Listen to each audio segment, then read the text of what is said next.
Bom, então nós convidamos a todos, né, para retornar. A gente, depois desse intervalo maravilhoso, com lanche agradável, a música agora do grupo Ser Evolução, que eu vou agradecer agora de novo, né? Muito obrigado. E teremos agora a segunda palestra da noite.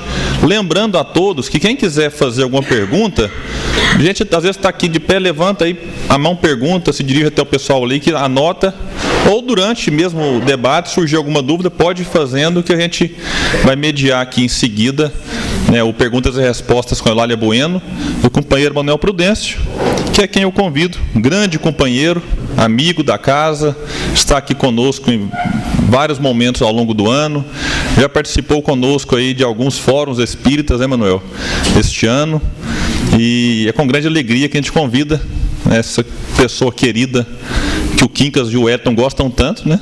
Então, se eles gostam, é porque a pessoa é boa mesmo, viu? Não, fica à vontade com o tema Morri, mas não ele morreu ainda não, morri e agora? Obrigado. Boa noite a todos. Sejam bem-vindos. Então, se vocês ainda não perceberam, vocês estão conversando com um fantasma. Morri. E agora? Corre para o centro. Boa dica. Esse é o meu plano. Eu não sei se eles me deixarão entrar, mas esse é o plano. Porque quando a gente morre, nós precisamos já ter um plano. Nós não temos um plano quando nós vamos mudar de cidade? Se nós temos que ir estudar numa outra escola, numa outra cidade, num outro estado, num outro país, o que nós fazemos? Ah, não, eu vou estudar lá. Ah, quando chegar a hora de mudar, eu resolvo o que eu farei. E, de repente, a gente chega nessa cidade e vai ter que procurar um hotel, vai ter que procurar um lugar para poder ficar, enfim, conhecer pessoas. E conhecer pessoas não é difícil.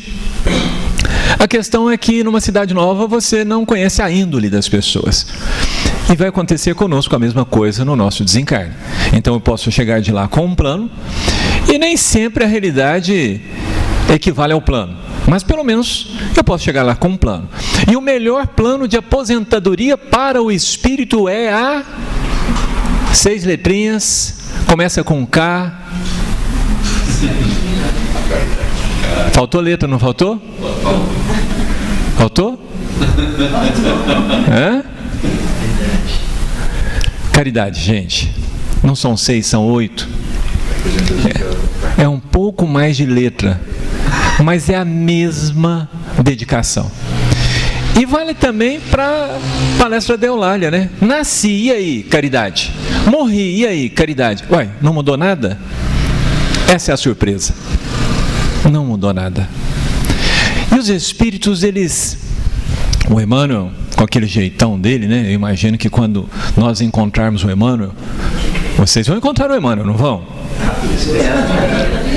Vão ou não vão? Eu não senti firmeza aqui não. Cadê a fé desse povo? Vai contar na biblioteca. Começa pela biblioteca. Isso. E é exatamente essa a ideia. Nós começamos a afinizar com esses espíritos bons na medida em que a gente ouve, estuda, entende, interioriza e vivencia. Esse é o melhor plano de aposentadoria.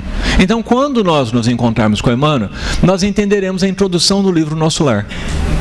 Que ele diz que um amigo que volta à Terra para dizer sobre as experiências que ele está tendo no mundo espiritual, encontraria em dificuldade, muita dificuldade, em tornar explícito as diferenças. O problema de moradia, o problema de alimentação, o problema de deslocamento, estes continuam aparentemente os mesmos. Só teve uma troca que, se o macaco antes, porque o termo que ele usa de comparação é entre um macaco e uma pessoa, um macaco que fosse levado a morar na cidade.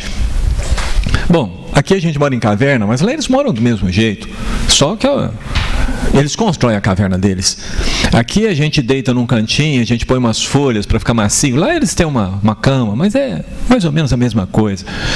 Mas ele não conseguiria explicar devidamente para nós as diferenças morais. Diferenças morais. Vocês todos dormem, eu durmo, graças a Deus. E quando nós dormimos, nós vemos lugares, pessoas, situações que quando nós acordamos nós não compreendemos. Às vezes os sonhos são lúcidos e quando o sonho é parecido com a vida que nós temos aqui na Terra, a gente fala assim, beleza, esse sonho eu estou entendendo. Mas quando no nosso sonho tem lobisomem correndo atrás da gente, né? Tem a gente caindo num precipício e depois, na hora que está quase batendo lá no chão, a gente sai voando. Quando tem essas coisas estranhas, nós acordamos pensando, que sonho mais maluco, né? Não é isso que a gente pensa? Pois é. Acontece que esses sonhos somos nós em espírito, vivendo no mundo dos espíritos, já treinando para esse momento. Eu poderia todo dia dizer, morri, e agora? Porque eu estou dormindo, e ao dormir os laços com o corpo se afrouxam, e o espírito readquire a sua liberdade. E nesse momento fica claro a nossa verve moral. Nesse momento fica claro o que nós somos e o que nós gostamos, porque nós vamos viver durante esses momentos de desprendimento aquilo que nós viveremos mais intensamente e mais continuamente no momento da nossa morte. Nós vamos viver os nossos gostos, hein? Nós vamos viver os nossos gostos. Imagina, eu vou nadar em pudim. É uma maravilha. É uma maravilha. Pensem nisso. Nós vamos viver os nossos gostos. Quem não gosta de trabalhar? Já pensou? Eu ouvi uma vez uma história de um cara que morreu e ele foi para o porto. E no primeiro navio desses transatlânticos, sabe, desses navios chiques, ele deu um jeito de burlar a segurança espiritual e entrou. E está vivendo lá até hoje. Vai para um lugar, ele está junto. Volta, ele está junto. Não, o cara vai jogar, ele senta. Posso sentar junto aí? Posso jogar junto? Aí tem uma boate, ele vai lá e dança. Na hora de comer aquela fartura de comida, ele come também. Está vivendo no navio. Está fazendo o que ele gosta. E você sabe que para o espírito é difícil de aceitar isso? Porque a gente não pensa que a gente não vai mudar porque morreu. A gente ainda acredita em mágica. Nós pensamos no abracadabra e agora eu sou São Luís. Eu sou São João. E eu vou pôr São para falar que eu sou santo. Eu sou São Paulo. Ou se preferirem, agora eu sou Nossa Senhora. Porque, gente, humildade é uma coisa que nós não temos. Então, já que é para pensar em ser alguém, a gente vai ser logo lá em cima, né? Esse negócio de ser um santinho, de ser alguém assim, pouca coisa, São Manuel. Vocês já ouviram falar em São Manuel? Não tem São Manuel. Não vai. Então eu vou logo ser um santo, um grande santo. Você gosta de ser santo aqui na Terra?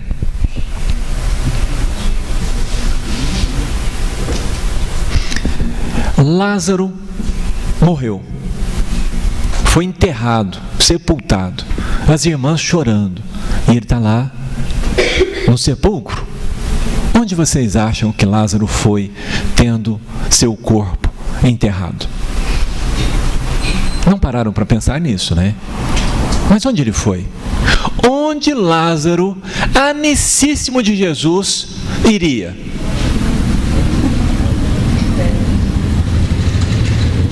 Por que Jesus está tranquilo quando recebe a notícia? Porque Lázaro está lá do lado dele. Lázaro morreu. E agora? Vou atrás do Cristo. E foi. Não tinha mais os limites do corpo e foi fazer o que ele gostava, de estar com Jesus. Paulo, quando morre, ele é recebido por 3 pessoas: Estevão, Abigail e o Cristo. Para onde Paulo vai? Gente, vocês não sabem? Para Abigail, uai! Ora, Jesus e Abigail, você vai escolher quem? Abigail! É o que você gosta. Registra. Ele ficou esperando, conversou com Jesus, obediente. Na hora que Jesus autorizou, correu para os braços dela, foi abraçar. Reflitamos sobre isso. Maria, mãe de Jesus, quando morre, ela morre. E agora? O que faz Maria?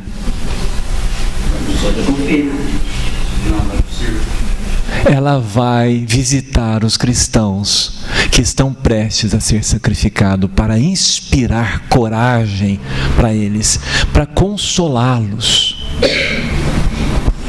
Por quê? Coração. Eu sou quem eu sou. Eu não mudo por mágica, eu não mudo de repente, eu não mudo porque meu corpo foi para o cemitério. Não.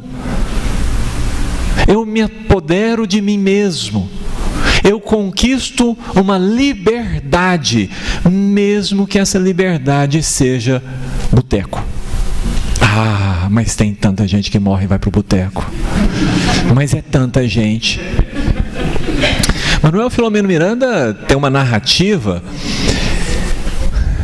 Divaldo psicografou a obra, é claro. O Manuel Filomeno Miranda é um espírito tipo André Luiz. Tipo André Luiz na nossa perspectiva, né? Mas ele escreveu algumas obras e conta para nós algumas situações. E tem uma ocasião em que ele está numa enfermaria e está acompanhando ali algumas pessoas, tal, e de repente aparece na janela um espírito chamando uma outra pessoa que estava lá dentro da enfermaria. E aí, vai demorar? Você vai perder, a festa é daqui a pouco. Vamos, sai, larga logo esse corpo. Bora lá beber. Para onde nós vamos? Manuel Filomeno Miranda também narra para nós um desencarne em que uma família vai buscar o pessoal que está saindo do hospital, e aí eles estão num caminhão e o motorista bebeu um pouquinho, e os espíritos que estão ali em torno deles ajudam esse motorista a perder o rumo, e eles caem numa ribanceira e morre todo mundo. A mulher que estava grávida é levada para um hospital e fazem o parto dela no plano espiritual, e ela fica com o nenê nos braços. Morri. E agora? O que mudou para essa mulher? Nesse momento? Nada. E é impressionante, porque ao chegarmos de lá, nós perguntamos as mesmas coisas que nós perguntamos de cá. Se nós estivermos no hospital, nós vamos perguntar: quando é que os meus parentes vêm me ver? Estou tão sozinho, eles não vão me ver, não? Que hospital é esse que não deixa parente vir? Não é possível. Nossa, eu achava que minha esposa me amava. Eu achava que meus filhos me amavam. E eles não vêm me ver. Onde está seu coração? E aí sabe o que acontece com muitos de nós? Nós corremos para casa. Corremos para casa. Nós conhecemos a história de uma mãe que correu para casa. Correu para casa e foi viver com a família. E aí, na hora da comida, ela descobriu que ela podia absorver os fluidos que emanavam dos alimentos. E ela... Almocei. Jantei. Mas ela não era boba nada, era mãe ama. Percebeu que os filhos começaram a adoecer depois que ela tinha morrido. E ela teve uma hora que ela teve uma luz. Ela percebeu, falou assim: nossa, eu estou absorvendo o alimento do alimento. Eu estou absorvendo as energias ali que seriam deles.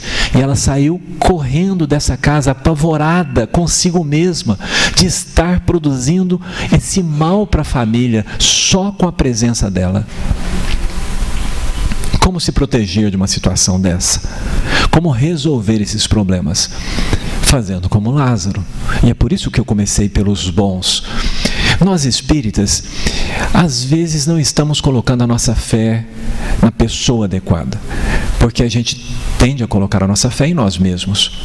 Mas existe uma fé humana e uma fé divina. Existe aquela fé em nós mesmos que nós precisamos para realizar as coisas que nós queremos. Mas existe uma fé nessa força maior que é além de nós, que é mais poderosa do que nós, que consegue realizar o impossível de tornar-nos melhores. Quando nós olhamos para nós, realmente as perspectivas são terrificantes. Nossa, eu não tenho jeito mesmo. Talvez vocês não digam isso para vocês, mas eu digo para mim mesmo de vez em quando. Não é possível, Manuel. De novo. Quando é que você vai aprender, menino?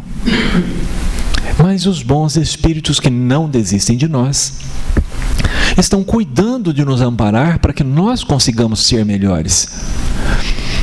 Então convém a gente deslocar o nosso ponto de atenção para o Cristo. Porque às vezes o nosso ponto de atenção está em nós.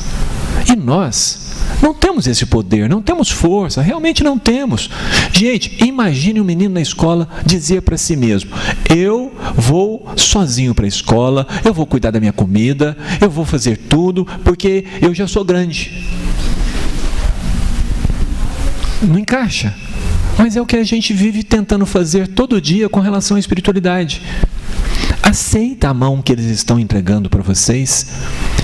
Dê a mão, é mais seguro para fazer essa caminhada quando você não sabe onde está pisando.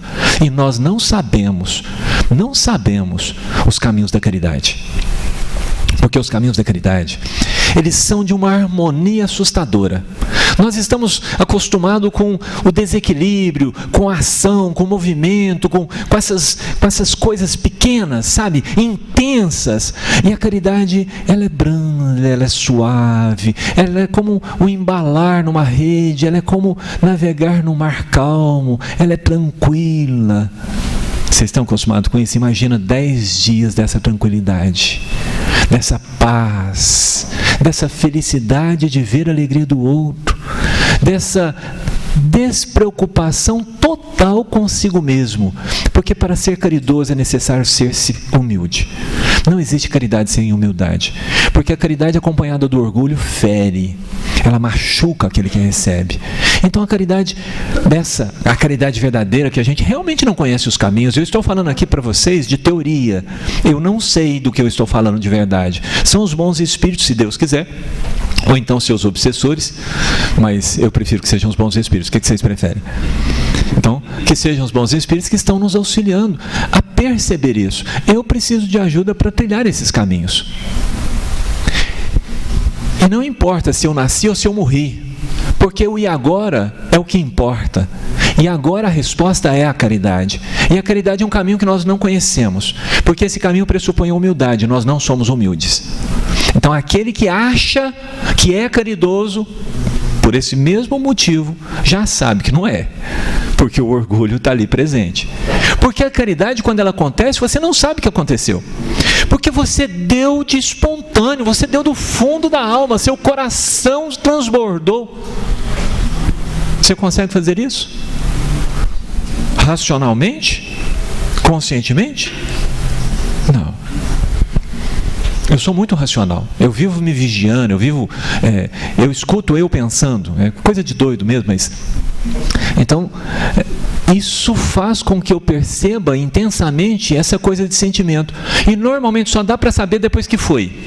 Uai, eu ajudei fulano, mas não é possível, eu ajudei mesmo? Deve ter sido algum bom espírito que se aproximou de mim. E não se assustem, Ivone narra para nós que num desses desdobramentos, que ela se sentia livre no plano espiritual, o Dr. Bezerra a leva para socorrer alguém. E num dado momento, ela é tomada de compaixão. Tomada de compaixão. Essa expressão do Cristo, quando ele fala que aquele que vinha descendo a estrada e viu o caído, ele foi tomado de compaixão. Se ele foi tomado de compaixão, não é dele, né, gente? Entenderam? Veio aquela conexão com Deus, sabe? Aquela coisa que não tem explicação, não é você, é mais do que você, é bom demais para ser a gente. Ele tem aquele impulso de olhar para o outro e esquecer de si mesmo. Esse é o caminho. Essa compaixão que veio de Bezerra, e ela sentiu os sentimentos de Bezerra. E ela olhava para aquele ser com carinho, como se fosse um filho muito querido que estivesse distante há muito tempo e ela tivesse reencontrado. Parábola do filho pródigo. É o sentimento do Bezerra quando chega perto de alguém caído. É esse o sentimento da caridade. Nosso destino. Se não for hoje, amanhã, depois, não importa, eu sou imortal, eu tenho todo o tempo do mundo, eu tenho tantas vidas quantas forem necessárias. Eu não estou limitado a alguns anos, eu não estou limitado a essa condição, a essa profissão, a essa idade, a essa formação física, a essa cor, a esse sexo, eu não estou limitado a nenhuma das possibilidades do homem, porque é divino. A caridade, dizem que é um pedaço de Deus se manifestando em nós, que é a verdadeira herança que nós temos. Vocês já pensaram na palavra Novo Testamento? O que é um testamento? É uma carta, é um compromisso, onde narra a intenção do doador para o receptor, quando o doador não estiver próximo. O Novo Testamento. Existe um testamento para nós, para que nós possamos nos apossar desses tesouros que ali estão, e uma vez que eles sejam nossos, que ninguém possa arrancar de nós, que a traça não consegue roer, aquela coisa que é realmente minha, como já é de Bezerra, como já é de São Francisco, como já é do Chico, como já são de tantos outros corações anônimos, porque às vezes a gente fala os nomes dos grandes, mas quantos corações por aí catando latinha na rua, e você olha para aquela pessoa, e aquela pessoa para e socorre um cãozinho abandonado, e daí a pouco ajuda alguém que precisa de empurrar um carrinho sobre uma calçada, e sempre disposto a ajudar naquela condição de miserabilidade que nada tem, mas não precisa, porque traz em si toda a condição de amor. E para aqueles que duvidam, Eurípides Barçanufo, antes de reencarnar em Sacramento, nasceu como um lenhador às margens do córrego Borá, pertinho do Sacramento. Um lenhador. Não foi Eurípides, o professor, o grande nome conhecido por todo o Brasil. Foi uma pessoa aparentemente apagada, mas como lenhador, aprendendo ali a viver no Brasil, a sentir as maravilhas da nossa natureza, os nossos campos, as nossas montanhas, as nossas condições climáticas, se aculturando, sentindo as vibrações dessa terra de amor, ele se preparava para amar mais intensamente, para sacrificar-se mais intensamente por aquela falange de espíritos que seriam trazidos em seguida e que precisariam de um professor. Eles vêm antes e se misturam conosco, estão por toda parte, porque como Eulália bem lembrou, toda família tem aquela pessoa fulgurante, de cá e de lá, aquela pessoa que está mais próxima do Cristo e nos atrai mais intensamente para o Cristo. Toda a família tem as suas Martas, tem suas Marias, tem seus Lázaros. É uma composição de diversidade, porque é nessa diversidade que nós vamos aprender o amor, que nós vamos aprender a viver bem, que nós vamos desafiar os nossos limites e ampliá-los. É vendo diferente, é vendo que a outra pessoa pensa diferente, vive diferente, sente diferente e respeitando essa diferença, amando essa diferença. E um dia nós temos que lembrar que Jesus teve esse mesmo pensamento. Ele morreu. E aí? Ao morrer, ele falou: e agora? O que ele foi fazer? O que Jesus foi fazer quando morreu? O que foi o e agora do Cristo no momento da morte dele? Judas? Quem mais? Maria, Pedro, Tadeu, os discípulos que desciam para Emaús, Ananias, Barnabé, aquela criança que ele tomara no colo, que depois seria Aníbal de Silas, retratado na memória de um suicida, e tantos outros corações Ele não foi para uma morada celeste, ele não foi para um mundo distante. Pelo contrário, ele estava mais livre, mais intensamente presente em toda parte, porque agora não precisava mais se mostrar naquela limitação aparente daquele corpo. Não precisava estar caminhando entre os homens, ele podia ir e vir em todo lugar, as portas fechadas, os discípulos ali em desespero, em tristeza. E Jesus, face visível. Face visível.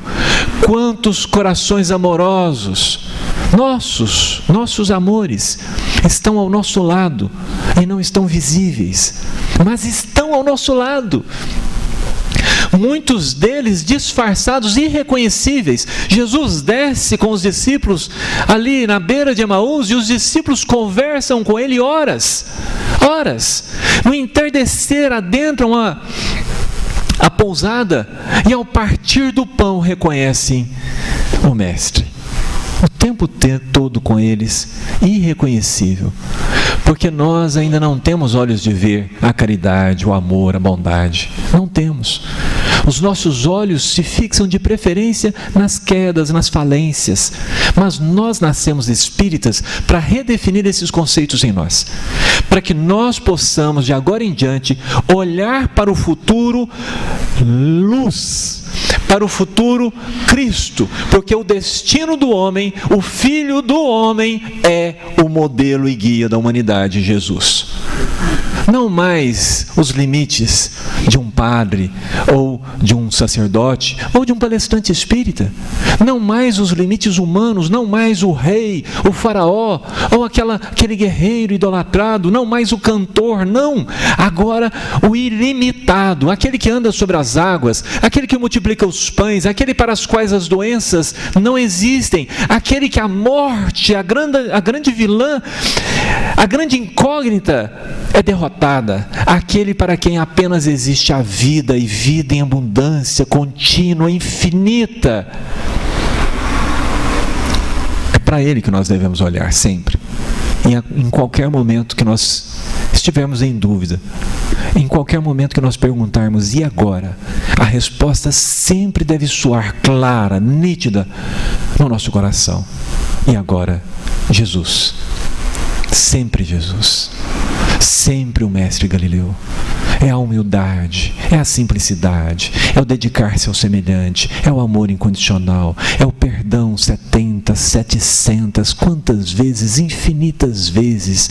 É um sacrifício pela alegria de servir.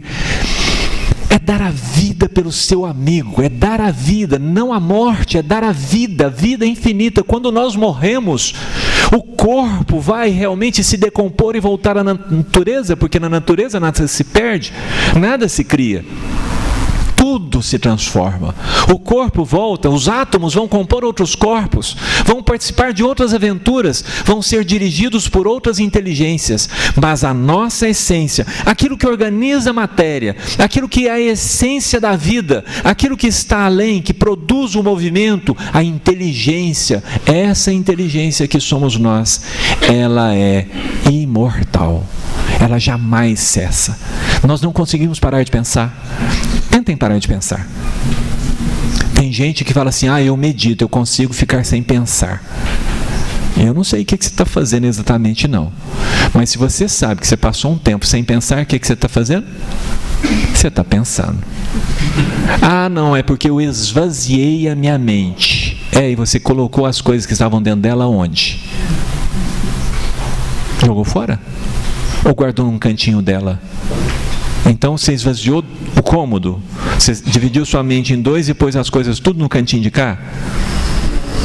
Seu subconsciente parou de funcionar, seu inconsciente parou de funcionar, porque se a sua mente parar de funcionar, seu corpo vai parar de funcionar também, tá? Não sei se te contaram. Então nós temos algumas ilusões, nós criamos algumas figuras para fazer de conta. Só que quando a gente morre, não há faz de conta. Mas quando a gente está vivo, também não há faz de conta. Porque são duas faces da mesma moeda. Não há faz de conta para o espírito. Há causas e efeitos. Sempre causas e efeitos. Eu escolho ajo, e ali vem o efeito que eu vou ter que lidar com aquilo. E o "e agora" é: quais são os efeitos que eu vou lidar com eles? E se expressam de lá, mas se expressam de cá também. E de novo, eu peço a vocês que elevem seus pensamentos. Porque quando a gente começa a falar em causa e efeito, a gente já reduz e já pensa nas desgraças. Desgraças que não existem. Porque Leon Denis nos apresenta as dificuldades como sendo os instrumentos necessários para o progresso do espírito, como sendo os desafios propostos para que a inteligência cresça, se desenvolva e tome posse de si mesma. Então não devo olhar para a derrota. Ah, mas a derrota existe. Não, nós somos maiores que nossas quedas. Nós somos maiores que nossas quedas.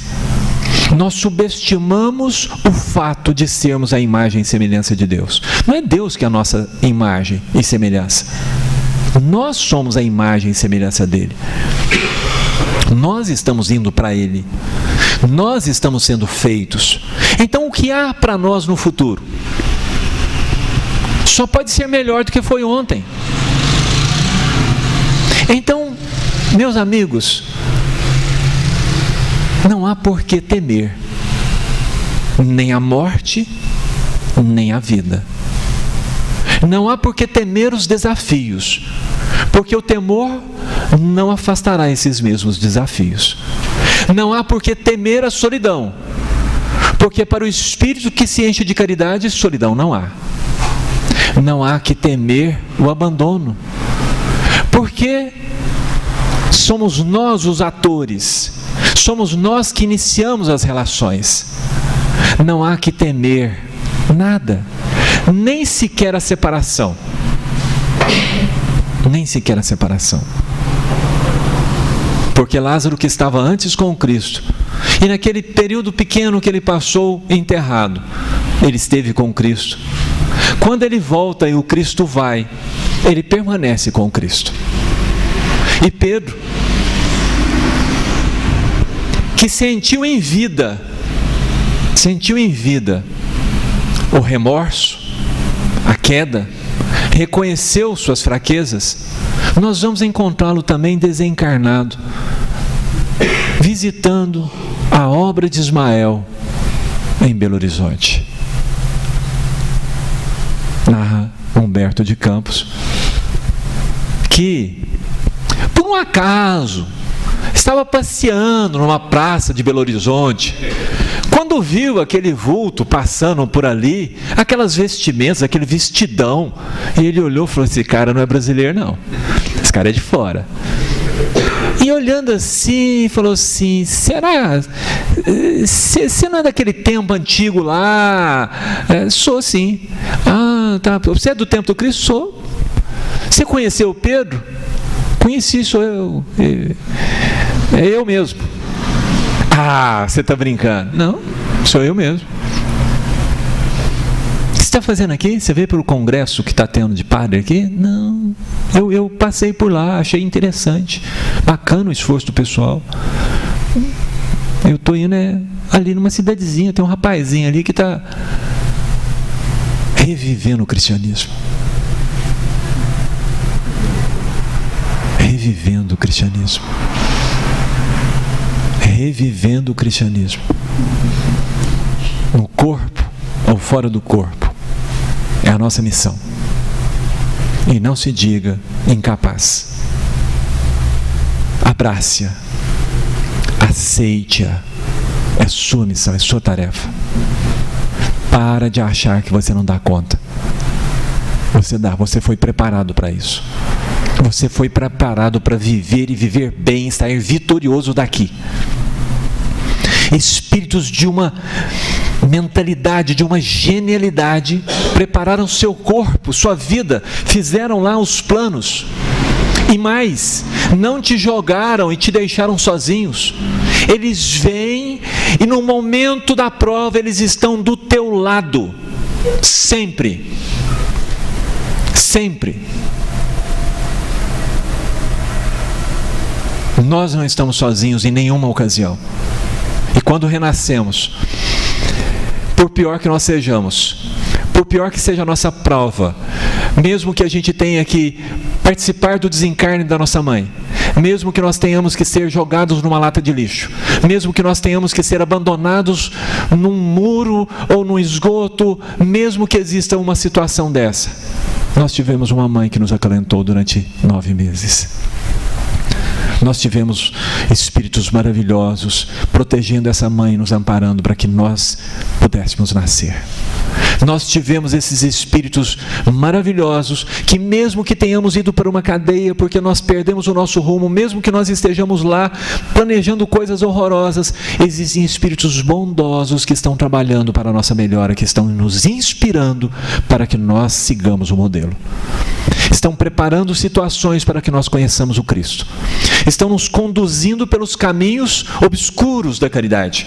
E nós vamos começando a exercitar o nosso sentimento, primeiro por um animal, por uma planta, por um objeto, seja o que for, é o amor que está ali sendo trabalhado por eles. E esse amor vai se desenvolver.